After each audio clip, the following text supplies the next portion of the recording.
Hello my dear students, welcome to the Shiv classes. आज हम start करने जा रहे हैं क्लास 10th की एनसीईआरटी बुक की exercise 3.2 question number 2। Question number 2 में आपकी इक्वेशंस गिवन है, उसमें मुझे बताना है कि अगर हम इनका कंपेयर करते हैं a1/a2, b1/b2 एंड c1/c2 से, तो हमें ये बताना है कि ये इंटरसेक्ट एट अ पॉइंट है कि पैरेलल है या फिर कोइंसिडेंट है। तो मैंने आपको अपनी इंट्रोडक्शन वीडियो में बताया था, if a1/a2 does not equals to b1/b2 is called intersect at a point। ठीक है, हमने ये आपको अपनी इंट्रोडक्शन वीडियो में बताया था। a1/a2 equals to b1/b2 but does not equals to c1/c2, तो ये कहलाएगा पैरेलल। और if a1/a2 equals to b1/b2 equals to c1/c2, तो ये कहलाएगा कोइंसिडेंट। इसको हम लर्न कैसे करते हैं ये मैंने आपको अपनी इंट्रोडक्शन वीडियो में बता दिया था। ठीक है, तो हम लोग अब क्वेश्चन की शुरुआत करते हैं। तो सबसे पहले अगर हम इसको कंपेयर करते हैं तो a1/a2, a की वैल्यू क्या है a1 की 5 एंड a2 की वैल्यू क्या है 7। तो a1/a2 सॉरी, या तो यहाँ पे पहले a1 और a2 की वैल्यू लिख लेते हैं। a1 is equals to 5, a2 is equals to 7, b1 is equals to -4, b2 is equals to 6, c1 is equals to 8 and c2 is equals to -9। ठीक है, अब स्टार्ट करते हैं। a1/a2 that is 5/7, b1/b2 -4/6 and c1/c2 8/9। ये cancel हो रहा है, 2 2 = 4, 2 3 = 6। अब अगर हम यहाँ कंपेयर करें तो हम देखेंगे ना a1/a2 b1/b2 के इक्वल है, ना ही c1/c2 के। तो स्टार्टिंग में ही आ गया कि a1/a2 does not equals to b1/b2 and does not equals to c1/c2। तो जब हमारा स्टार्टिंग में ही देखो, यहाँ पे तो दोनों a1/a2 एंड b1/b2 इक्वल हो रहे हैं, बट इस वाले में a1/a2 does not equals to b1/b2 हो रहा है, और यहीं पे हमारा आ गया कि a1/a2 does not equals to b1/b2। तो ये क्या आ जाएगा, इंटरसेक्ट एट अ पॉइंट।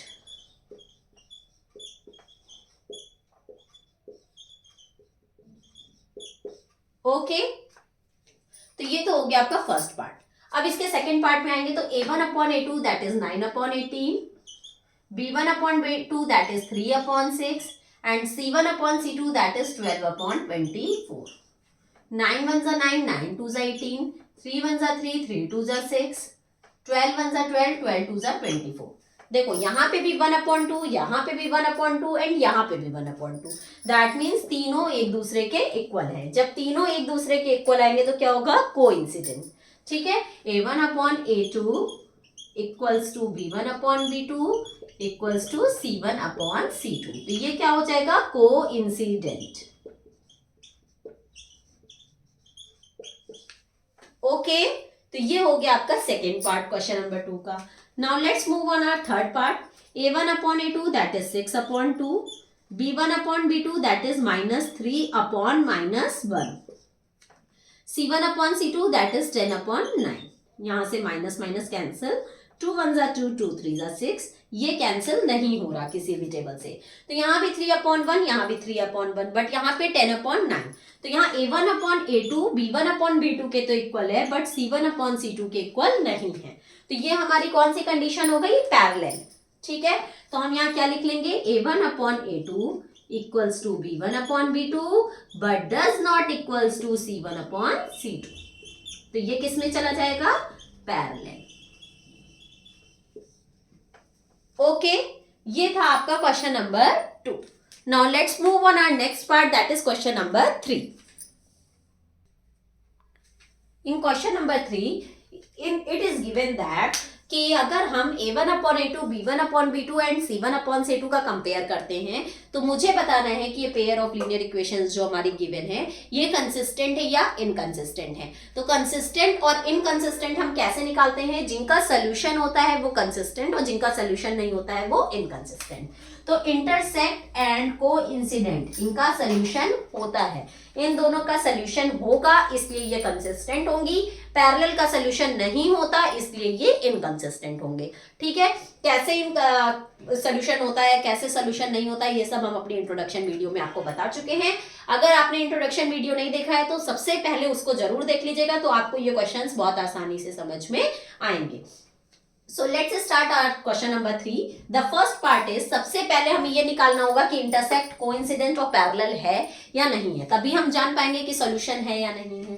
ठीक है, तो a1/a2 b1/b2 एंड c1/c2 का सबसे पहले कंपेयर करेंगे। तो a1 की वैल्यू गिवन है 3, a2 की b1 की वैल्यू गिवन है 2 एंड c1 की वैल्यू गिवन है, ये +5 है इधर आएगा तो -5, c1 की वैल्यू गिवन है -5।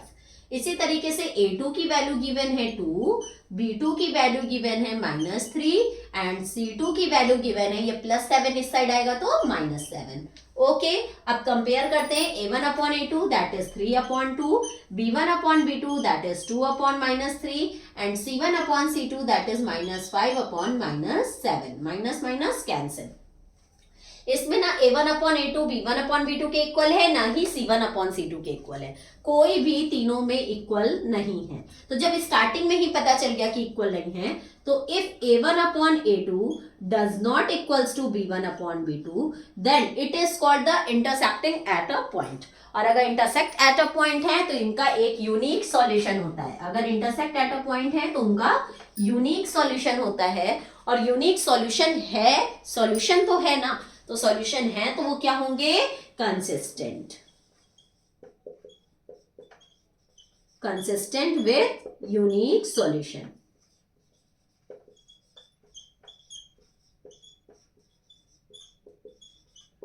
Got it. नेक्स्ट, इसमें अगर कंपेयर करते हैं तो a1 की वैल्यू है 2, b1 की वैल्यू है -3 एंड c1 की वैल्यू होगी ये +8 इधर आएगा तो -8, c1 की वैल्यू क्या हो जाएगी -8, a2 की वैल्यू होगी 4, b2 की वैल्यू होगी -6 एंड c2 की वैल्यू होगी -9। कंपेयर करते हैं a1/a2 that is 2/4, b1/b2 that is -3/-6 and c1/c2 that is -8/-9। ये कैंसिल हो गया, ये कैंसिल हो गया। ओके, अब देखो ये भी कट हो रहा है, 3 1 3 3 2 6, बट ये कट नहीं हो रहा है। यहाँ पे ये कट हो रहा है 2 1 2 2 2 4, ये 1/2 ये 1/2, बट ये इक्वल नहीं है। तो a1/a2 equals to b1/b2 but does not equals to c1/c2। तो ये किस में चला गया, पैरेलल में, और अगर पैरेलल में चला गया तो नो सॉल्यूशन। ठीक है, तो इसका कोई भी सॉल्यूशन नहीं होता पैरेलल का, तो ये इनकंसिस्टेंट होगा, inconsistent with no solution.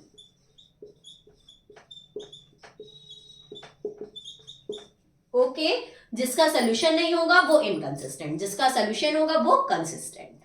Got it. Now let's move on our third part. In third part 3/2x + 5/3y is equal to 7। तो इसमें जो a1 हो जाएगा, a1 की वैल्यू होगी 3/2, b1 की वैल्यू होगी 5/3 एंड c1 की वैल्यू होगी ये +7, तो इधर आएगा तो -7। ओके, a2 की वैल्यू हो गई 9, b2 की वैल्यू -10 एंड c2 की वैल्यू -14। कंपेयर करते हैं a1/a2, a1 है 3/2, a2 है 9, b1/b2 5/3 -10, c1/c2 that is -7/-14, minus cancel, 7 1 7, 7 2 14। ठीक है, देखो इसको हम कैसे सॉल्व करते हैं, जहां पे भी डिनोमिनेटर होगा, देखो इसमें डिनोमिनेटर है ना, न्यूमरेटर अपॉन डिनोमिनेटर, तो ये डिनोमिनेटर नीचे आ जाएगा। अगर इसमें डिनोमिनेटर होता तो ये डिनोमिनेटर ऊपर चला जाता, बट इसमें कोई डिनोमिनेटर नहीं है, इसमें है तो ये नीचे आ जाएगा, इसमें भी डिनोमिनेटर है तो ये नीचे आ जाएगा। तो सॉल्व करो, 3/2 9 18, 5 ये 3 नीचे आ गया, 3 10 30 और ये आ गया 1/2, 3 1 3 3 6 18, एक ही जगह माइनस है, यस, 5 1 5 5 6 30, ठीक, देखो ये 1/6 है, ये 1/-6 है एंड ये 1/2 है, तीनों में से कोई भी इक्वल नहीं है, तो स्टार्टिंग में ही पता चल गया कि a1/a2 does not equals to b1/b2। ठीक है, तो हमें लास्ट वाले से मतलब ही नहीं होगा। If a1/a2 does not equals to b1/b2 then it is called intersect at a point, और अगर intersect है तो यूनिक सॉल्यूशन हो जाएगा। intersect at a point तो यूनिक सॉल्यूशन होगा, तो यूनिक सॉल्यूशन है इसलिए क्या हो जाएगा, कंसिस्टेंट विथ यूनिक सॉल्यूशन।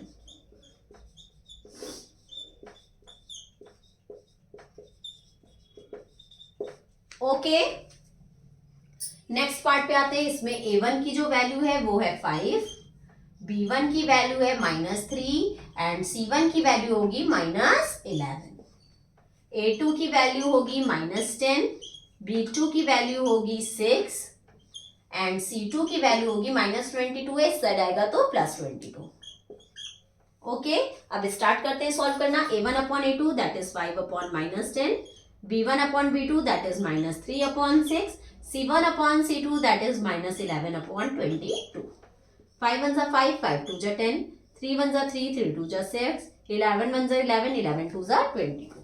यहाँ पे भी -1/2, यहाँ पे भी -1/2, यहाँ पे भी -1/2, दैट मीन्स तीनों एक दूसरे के इक्वल हैं। a1/a2 equals to b1/b2 equals to c1/c2। अगर तीनों एक दूसरे के इक्वल होंगे तो क्या होगा, कोइंसिडेंट, और कोइंसिडेंट में मैनी सॉल्यूशंस होते हैं। ठीक है, तो आप लिख सकते हो कंसिस्टेंट सॉल्यूशन है, इसलिए क्या होगा, consistent with many solutions.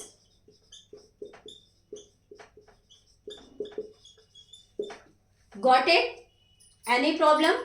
Now let's move on our next part, that is fifth part. In fifth part, a1 is equals to 4/3, b1 is equals to 2 and c1 is equals to +8 है, इधर आएगा तो -8। Next equation में a2 is equals to 2, b2 is equals to 3 and c2 is equals to -12, +12 इस side आया तो -12। अब compare करेंगे a1/a2 that is 4/3/2, b1/b2 that is 2/3 and c1/c2 that is 8/-12। ठीक है, -8/-12। ये देखो, इसमें ये 3 नीचे आ जाएगा तो 4/6 हो जाएगा, 3 2s are 6, ये हो गया 2/3 और ये माइनस माइनस कैंसिल, ये हो गया 8/12। इसमें जो कट हो रहा है उसको कट कर दो, 2 2s are 4, 2 3s are 6, इधर 4 2s are 8 and 4 3s are 12। देखो 2/3, 2/3 एंड 2/3 तीनों एक दूसरे के इक्वल हैं। अगर तीनों एक दूसरे के इक्वल हैं तो a1/a2 equals to b1/b2 equals to c1/c2, और अगर तीनों एक दूसरे के इक्वल हैं तो हमारा क्या हो जाएगा, कोइंसिडेंट हो जाएगा, और कोइंसिडेंट में मैनी सॉल्यूशंस होते हैं, तो सॉल्यूशन होते हैं इसलिए क्या हो जाएगा, कंसिस्टेंट विद मैनी सॉल्यूशंस।